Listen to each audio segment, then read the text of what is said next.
Suzanne Miade is getting used to fleeing for her life.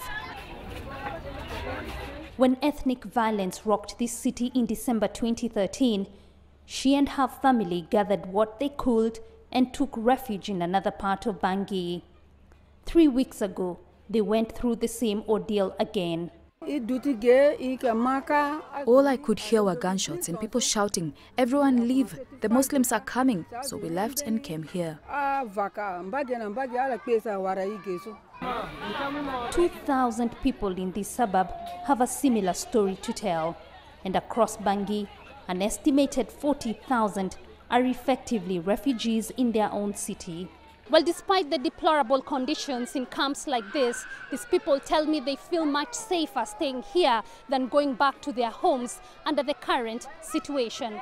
No wonder then that elections scheduled for the 18th of October were shelved. But when can they actually go ahead? Interim President Catherine Samba-Panza is trying to negotiate a schedule with her political rivals and civil society groups. So far, there is little consensus. Our goal is to hold the presidential and legislative elections in December. But if nothing changes and conditions do not allow, we may then be forced to postpone them by a month again to January 2016, so that we finalize the schedule. The mandate of Samba-Panza's government expires in December. UN officials say it's possible a short extension can be negotiated, but that elections must go ahead as soon as possible. There will never be a 100% conducive environment for an election, but we need to create the conditions to make it happen. Election has been organized in Afghanistan, and the situation here is not worse. So we are trying to make sure that we have a security plan that can allow the country to have fair and acceptable elections.